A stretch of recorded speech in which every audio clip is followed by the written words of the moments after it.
Thank you for joining us this morning. The government is going to return to Westminster, I suppose, tomorrow for what will be yet another torrid week. Prime Minister's questions on Wednesday, a meeting of the 1922 committee, which the Prime Minister is expected to address this week as well.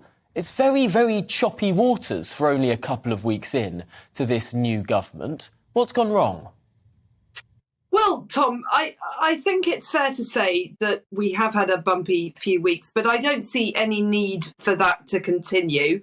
We're at the beginning of a new term now. We've all, as you said, we're coming back to Westminster today. I'm in the department already. And I think this is now a time for getting on with some really serious detailed policy work and getting some legislation through Parliament. We know that people are worried about their finances this winter.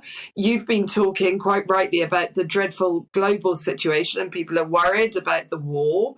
And what's important to us really is that we provide that careful, sensible, calm government which the public need and deserve. I don't think people are interested in the interior workings of the Conservative Party.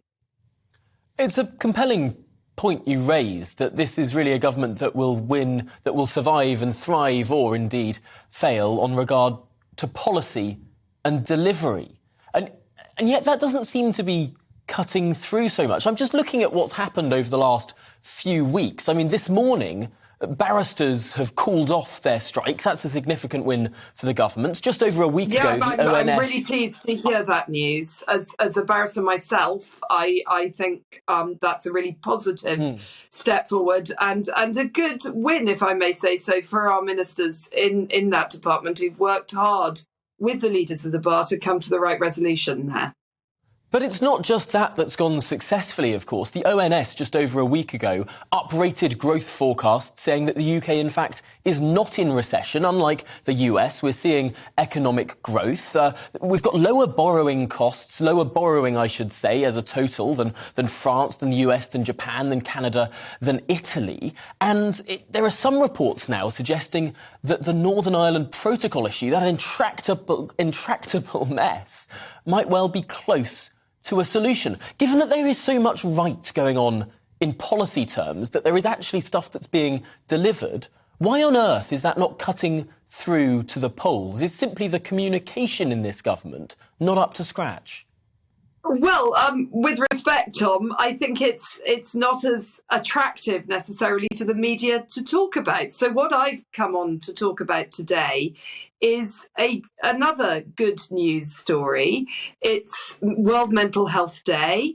We're very proud to be rolling out in the department, England-wide, nationwide, many, many more employment assistance, people who help you into work if you suffer from a really common mental health condition. So this is something we've been working on for a long time in government. We've piloted it and we've tested it really hard. We've crunched all the numbers.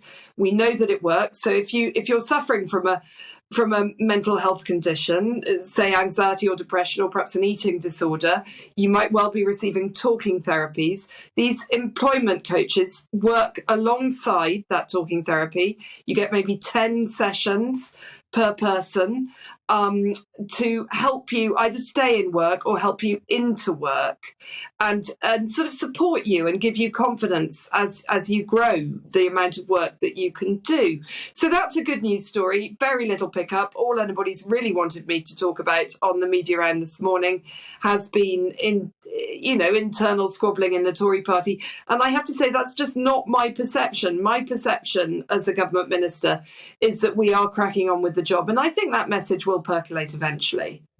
And just finally, I should ask you on something else your department presides over, and of course that is universal credit. There seems to have not been a decision made yet by the government as to whether it should rise in line with inflation or in line with average earnings.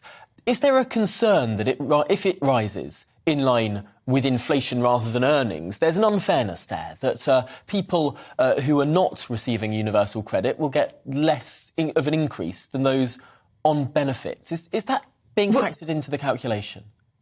Well, Tom, what I'm not going to do is make the policy on air. Again, it's really important that we do this in the proper way and we follow the process. So what we've got to do is wait for the earnings figures to come out tomorrow and then wait for the inflation figures, which come out on the 19th next week. And then the Secretary of State, my Secretary of State in this department, has a legislative duty to consider both of those things and everything else that people want to throw into the mix. But the figures are what matters. We then go through, crunch the numbers, do some careful, considered policy making, as this government does do, and then we will communicate. Because obviously I do understand that people on benefits are very worried about how much their benefits will be uprated. So we need to communicate that decision as soon as we possibly can. But it is important that we go through the right process to come to the right decision. Well, Victoria Prentis, DWP Minister, thank you so much for joining us here on The Briefing this